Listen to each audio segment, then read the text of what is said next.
Hello नमस्कार दोस्तों, जुगाड़ी jet channel में आपका बहुत बहुत स्वागत है। दोस्तों आज मैं आपको एक बहुत ही बेस्ट रिंगटोन्स के बारे में जो एप्लीकेशन बताने जा रहा हूं। तो इसके अंदर बहुत ही अच्छी रिंगटोन्स है, रिमिक्स जो रिंगटोन्स डीजे के अच्छे साउंड इसके अंदर आपको मिलने वाले हैं। तो आप इस वीडियो को शुरू से लेकर लास्ट तक देखते रहिए और इस एप्लीकेशन को यूज़ करने के लिए आपको वीडियो के डिस्क्रिप्शन में उसका लिंक दिया गया है, आप सीधा इसको डाउनलोड कर सकते हैं। और डाउनलोड करने के बाद दोस्तों आपको इसके अंदर बहुत सारी एप्लीकेशंस और रिंगटोन्स वॉलपेपर्स यहाँ पे मिलने वाले हैं।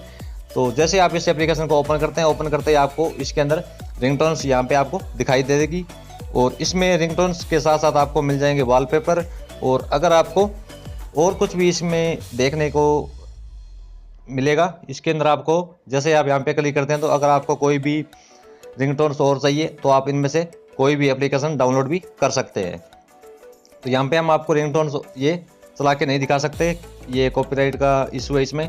तो इसमें से आप देख लीजिए, बहुत ज़बरदस्त हर एक रिंगटोन्स आपको यहाँ पे अच्छी लगने वाली है, क्योंकि बहुत ही मैंने अभी यूज़ करके देखी है, सभी रिंगटोन्स चला के देखी है।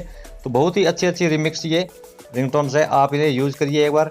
और जो वॉलपेपर्स है वो भी आपको यहाँ पे काफ़ी अच्छे दिखने वाले हैं, तो इन्हें भी आप अपने मोबाइल में लगा सकते हैं। और अगर आपको इनमें से कुछ चीज़ पसंद नहीं आ रही है तो आप यहाँ से और भी डाउनलोड कर सकते हैं। तो दोस्तों अगर आपको ये वीडियो और ये अगर रिंगटोन्स आपको अच्छी लगे तो आप इस वीडियो को ज़्यादा से ज़्यादा अपने दोस्तों के साथ शेयर कीजिए और लाइक कीजिए। धन्यवाद दोस्तों, जय हिंद जय भारत।